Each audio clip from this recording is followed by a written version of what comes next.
વેરાવળમાંથી પ્રતિબંધિત વિદેશી ઈ સિગારેટનો જથ્થો ઝડપાયો। વેરાવળમાં હુક્કા એસેસરીઝનો ફોઇલ પેપરનો જથ્થો પણ જપ્ત કરવામાં આવ્યો છે। વેરાવળ દર્શન એપાર્ટમેન્ટમાં માહિતીને આધારે પોલીસે કાર્યવાહી કરી।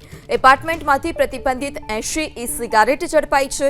હુક્કા એસેસરીઝના 170 પેકેટ પણ જપ્ત કરવામાં આવ્યા। ફ્લેટમાંથી જ આ જે સાધન સામગ્રી છે તે જપ્ત કરવામાં આવી છે। એસઓજીએ સૈફ આસિફ પોપાટ પોત્રા નામના શખ્સની ધરપકડ કરી છે।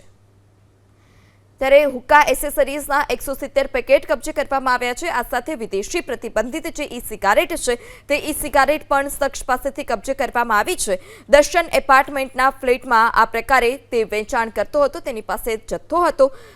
પોલીસે બાતમીને આધારે કાર્યવાહી કરી છે। એસઓજીએ સૈફ આસિફ પોપાટ પોત્રા નામના શખ્સની ધરપકડ કરી। ત્યારે ઘટના વેરાવળની કે જ્યાં દર્શન એપાર્ટમેન્ટમાં પોલીસે કાર્યવાહી કરી છે। એપાર્ટમેન્ટમાંથી પ્રતિબંધિત 80 ઈ સિગારેટ ઝડપાઈ છે। આ સાથે જ જે હુક્કાની એસેસરીઝ હોય તે હુક્કાની એસેસરીઝના પણ 170 જેટલા પેકેટ ફ્લેટમાંથી જ જપ્ત કરવામાં આવ્યા છે। આ જથ્થો આ યુવક ક્યાંથી લાવ્યો હતો અને અત્યાર સુધીમાં કયા કયા પાન પાર્લરમાં આ જથ્થો વેચવામાં આવ્યો છે અથવા તો છૂટક કોઈને વેચે છે કે કેમ, કેટલા સમયથી તે આ પ્રકારે વેચાણ કરતો હતો, આ તમામ દિશામાં તપાસ શરૂ કરાઈ છે। વધુ માહિતી સાથે સંવાદદાતા અર્જુન ફોનલાઈનથી જોડાયા છે। જે અર્જુન, પ્રતિબંધિત ઈ સિગારેટ અને હુક્કાની એસેસરીઝ જપ્ત કરવામાં આવી છે, શું વધારે વિગત? કેટલા સમયથી તે આ પ્રકારે વેચાણ કરતો હતો?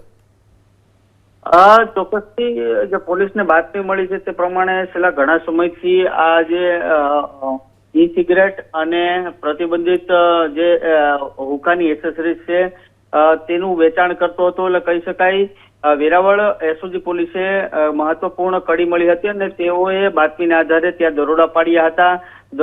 દરોડા દરમિયાન ઈ સિગરેટનો 80 નંગ તેમજ હુક્કા એસેસરીઝના કુલ 170 પેકેટ છે તે ઝડપી પાડવામાં આવ્યા હતા અને એક ઇસમને પણ ઝડપી પાડવામાં આવ્યો હતો। એટલે કહી શકાય કે પોલીસને જે મહત્વપૂર્ણ કડી મળી હતી તેના આધારે પોલીસે કાર્યવાહી કરી છે। જી અર્જુન, માહિતી બદલ આભાર।